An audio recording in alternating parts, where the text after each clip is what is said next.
도로 위에 묘한 긴장감이 흐릅니다. 들어가려는 자와 그보다 먼저 가려는 자의 치열한 눈치 싸움이 벌어지는 합류 구간.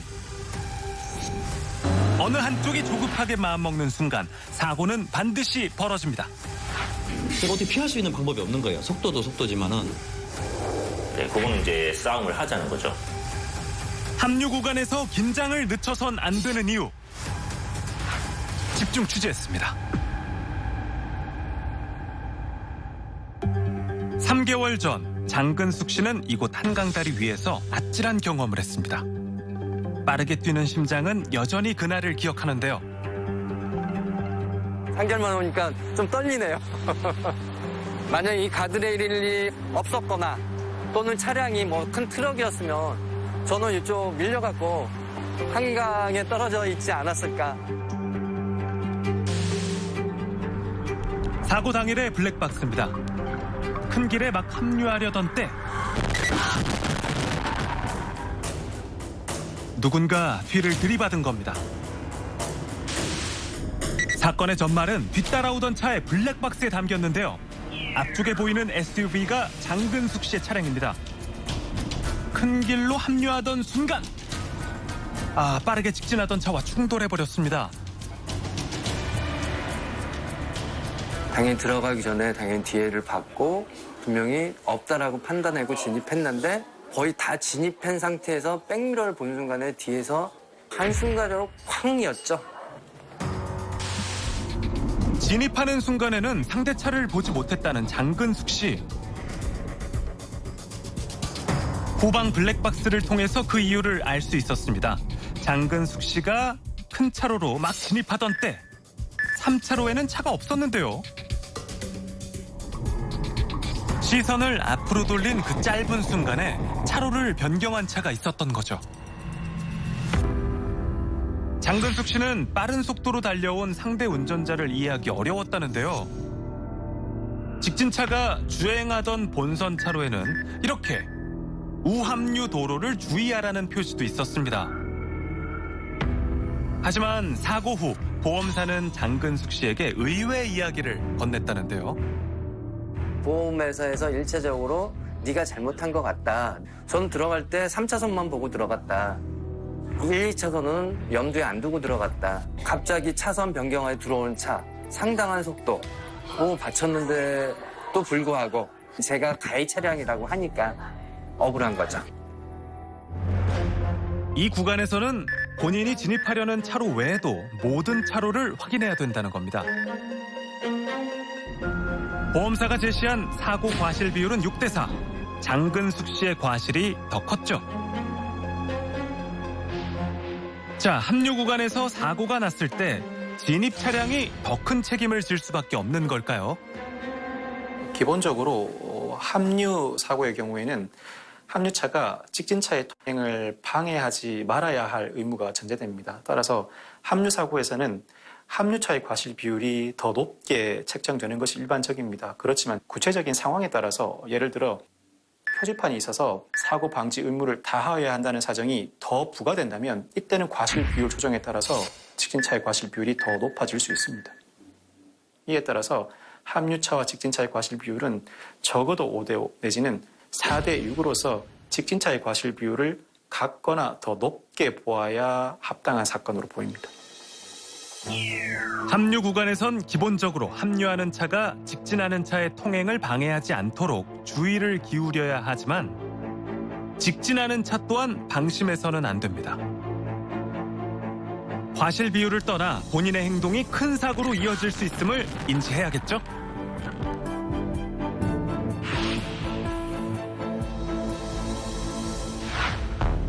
또 다른 제보자 김영근 씨는 전혀 예상치 못한 곳에서 간담이 서늘해지는 경험을 했습니다.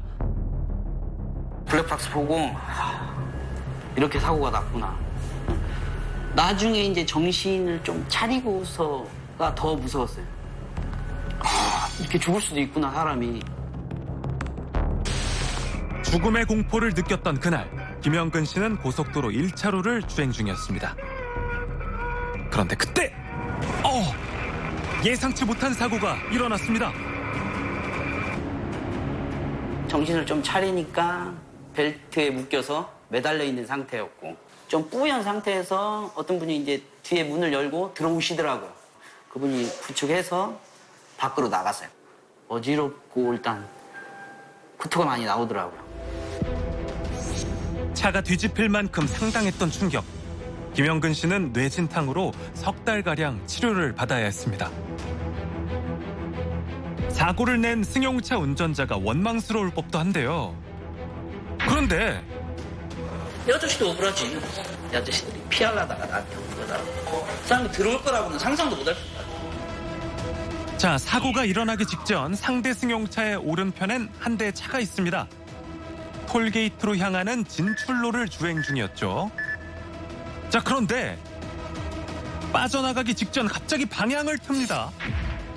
깜짝 놀란 3차로의 승용차 운전자는 사고를 막기 위해서 핸들을 틀었지만 결국 제보자와 충돌하고 만 거죠.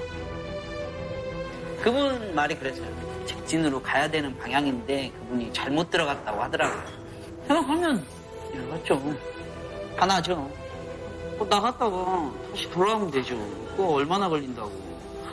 나름대로 이유는 있겠지만 그런 걸로는 말이 안 돼요.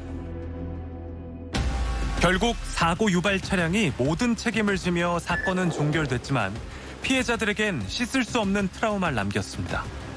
사고가 나기 쉬운 합류 구간에선 특히 급할수록 돌아가야 한다는 격언을 잊지 말아야겠습니다. 1분 1초가 급한 출근길에도 마찬가지입니다. 정근우 씨는 회사에 가던 중 사고를 목격했는데요. 지금 출근길에는 전쟁이니까 사람들이 원래 이제 빵도 많이 거리고 하니까 부딪히는 소리 듣고 그때 알았어요. 사건 사고 아침 뉴스에 나오잖아요. 약간 그런 자극적인 좀 장면이었죠, 아무래도. 평소와 다를 바 없는 아침이었습니다. 횡단보도 앞에서 신호대기 중이던 그때! 자, 눈앞에서 정면 충돌 사고가 일어났습니다. 사고 원인을 가늠하기 어려운데요. 후방 블랙박스 영상입니다. 자, 위쪽 도로에서 진입하는 두 대의 차가 보이는데요. 그리고 얼마 지나지 않아서 직진하던 맞은편 차와 충돌한 거죠. 그 결과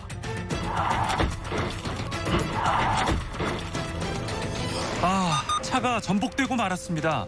운전자가 괜찮을지 걱정이 많이 되는데요. PM6가 신호위반해서 아이오닉을 충격한 그런 사고입니다. 그리 해도 그렇게 많이 안 다쳤어요. 경상이었죠, 다. 자, 다행히 생명에 지장은 없었지만 이 도로 뭔가 좀 위험해 보입니다. 보통의 도로라면 아무리 신호 위반을 해도 차끼리 정면 충돌할 일은 드문데요. 사고 지점은 차량 진행 방향이 조금 독특합니다. 당시 진입하던 차량은 도로를 가로질러 오른쪽 차로에 합류할 예정이었습니다. 맞은편 SUV 차량은 이곳에서 정지해야 했지만 신호를 위반하고 직진했죠. 그 결과 제보자 시점에서 봤을 때 이런 정면 충돌 사고가 일어난 겁니다.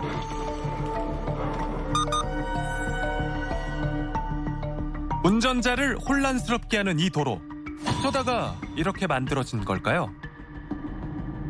화면상 우측에 이 도로가 이제 새로 만든 도로인데 기존 도로 이용자들의 이용권을 최대한 보장을 하려다가 보니까 이상한 형태의 교차로 같은 형식이 만들어진 것 같다라고 생각이 됩니다.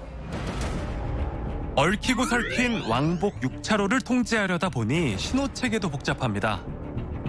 이곳의 신호등은 총 5개입니다.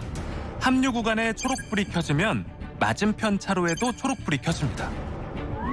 그런데 문제는 구도로로 향하는 차들이 차로를 혼동해 역주행하는 사고가 발생할 수 있다는 건데요. 여기서 끝이 아닙니다. 신호가 바뀌면 공장에서 나오는 차가 좌회전을 하고 이외 모든 차가 정지합니다. 합류하는 차는 이곳에 정지해야 되는데요. 횡단보도까지 거리가 있다 보니까 신호를 기다리는 동안 정지선을 넘어 횡단보도 앞까지 슬금슬금 나오는 차들이 생깁니다. 문제는 다시 신호가 바뀌었을 때입니다. 맞은편 차는 직진을 해야 하는데 합류하는 차가 길을 막고 있어 충돌 사고의 위험이 있는 거죠. 실제 인근 주민들도 심심찮게 불편을 겪고 있다고 합니다. 그래서 사고가 좀 많이 나요. 안 날 때는 한 달에 한 번 안 날 때도 있고, 날 때는 좀 많이 날 때도 있고. 이 신호를 보아야 하는지 저 신호를 봐야 되는지를 헷갈려가지고 거기에서 문제가 생긴 거거든요. 아시는 분들이 일로 오지만은 초행길이나 내비를 보고 오시는 분들은 10대 중에 9대는 진짜 일로 꺾었을 거예요. 사고 가능성이 큰 도로 개선이 시급해 보입니다. 주민분들이 어떤 점이 어떻게 불편하다 하시면은 그 내용을 가지고 경찰서하고 양산시하고 도로교통공단하고 개선 방안을 한번 찾아봐야죠. 도로를 안전하게 개선하려면 어떻게 해야 될까요? 안전성을 높이기 위해서는 첫 번째로 얘기하는 것 중에 하나가 교차로의 면적을 줄이는 겁니다. 정지선이 여기서부터 여기까지라고 본다라고 그러면 어마어마하게 긴 거거든요. 내가 건너야 될 길이가 길잖아요. 그러면 자꾸 앞으로 가요. 때문에 합류 도로의 정지선을 앞으로 당겨 큰 도로와 겹치는 지점을 줄이고 일반적인 교차로처럼 통행하게 하면 혼란을 줄일 수 있습니다. 또 역주행 가능성이 있는 맞은편 도로엔 안전봉을 설치해서 직진 차로와 우회전 차로를 구분해주고 유도선을 그어주면 좀 더 안전하게 통행할 수 있겠죠. 자기가 어디로 가는지 명확히만 알게 되면 그렇게 사고가 일어날 확률이 높지는 않습니다. 작년 말 기준으로 우리나라 전체 도로의 길이는 무려 11만 3,405km라고 합니다. 지구를 3바퀴 가까이 돌 수 있는 길이죠. 자동차도 엄청나게 늘었습니다. 올해 자동차 등록 대수만 해도 2,500만 대를 넘어섰다고 하는데요. 수많은 차가 함께 다니는 도로에서 사고가 나지 않으려면 서로 규칙을 지키고 배려를 해야 합니다. 그렇지 않으면 지구지름의 3배 길이가 될 정도로 촘촘한 우리나라 도로, 얼마나 위험하겠습니까? 도로 위에서 별일이 다 일어난다지만 이런 경험은 또 처음이라고 합니다. 그냥 당황했어요. 황당 그 자체였죠. 예. 방송이나 이런 데서는 많이 한 번씩 봤었는데 제가 겪은 건 처음인 것 같아요. 업무차 거래처로 향하던 길. 백명진 씨는 차선을 따라 천천히 왼쪽 도로로 합류하고 있었습니다. 자, 뒤쪽의 차가 갑자기 앞으로 훅 끼어들었습니다. 무시를 하신 건지 아니면은 잠시 딴 생각에 아마 놓치신 건지 거기 바닥에 보시면 합류 구간 주의라는 표시도 있고요. 유도선도 있었고요. 그대로만 따라갔으면 아무 문제가 없었을 텐데 본인은 좀 다르게 움직이신 거죠. 다행히 충돌은 피했지만 계속 이런 식으로 운전을 한다면 사고가 날 수 있겠죠. 제보자는 조심하라는 의미로 경적을 울렸는데요. 어허, 자, 이건 또 뭔가요? 좀 흔들어 주시더라고요, 손을 욕을. 제가 바랬던 거는 뭐 비상 깜빡이를 한번 킨다거나 또는 뭐 손을 한번 이렇게 내밀어 준다거나 그런 거를 예상하고 있었는데 조금 당황했어요. 미안하다 한 번 하면 끝나는 건데. 실수는 누구나 할 수 있죠. 하지만 그 후에 태도가 중요합니다. 뒷차가 충분히 대처할 수 있도록 비상등을 켜주는 매너. 아쉬워 보입니다. 또 다른 제보자 정한진 씨도 얼마 전 도로 위에서 황당한 일을 겪었습니다. 자, 편도 2차로 합류 구간을 주행 중입니다. 오, 자, 순식간에 일어난 접촉사고. 경적을 울렸지만 상대는 멈추지 않고 오히려 속도를 높이는데요. 황당했죠. 왜냐면 눈 깜짝할 새 없어지니까 저도 그냥 그 차를 따라가야겠다는 생각밖에 없었죠. 자, 뒤를 쫓으면서 한 가지 잊지 않은 게 있었습니다. 35도 6분. 따라가면서 차량 번호를 계속 이야기를 했었죠. 혹시라도 그 차를 놓쳐도 차 번호를 이제 조회가 가능하니까. 그리고 또 한 가지. 2919-1입니다. 네, 여보세요? 네, 여기 지금 뺑소니가 있어가지고요. 경찰에 신고해서 위치를 알린 건데요. 멈출 기미가 보이지 않던 상대차 약 2km를 더 달려 마침내 마주할 수 있었습니다. 그 차가 빠진 도로가 차가 막히는 도로여가지고 움직이질 못하니까 제가 그 옆으로 가서 차 박았다, 차 세워라, 알겠다, 절로 가겠다 해가지고 길가에 차를 세웠었죠. 그런데 운전자의 행동이 조금 이상했습니다. 경찰분들이 오시는 과정에서 그분은 이제 물을 계속 마시고 소변도 보시고 음주 때문에 도망가지 않았나. 수치는 0.03 나왔습니다.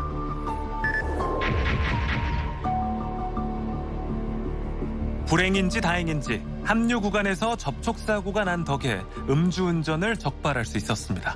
더 큰 사고를 막게 된 거죠. 낮술을 하시더라도 대리운전을 불러서 안전하게 귀가하셨으면 좋겠습니다. 아무리 조심해도 사고 나기 쉬운 합류 구간, 음주운전은 더더욱 안 됩니다. 교통량이 늘어나는 휴가철엔 내 앞에 끼어든 차, 혹은 내 길을 막는 차 때문에 짜증이 확 올라올 때도 있습니다. 이때 상대와 똑같이 조급하게 굴다가는 소중한 휴가는 물론 안전도 지킬 수 없게 되죠. 합류 구간에서의 양보와 배려는 나의 안전을 위한 최선의 선택이라는 사실 명심하시기 바랍니다.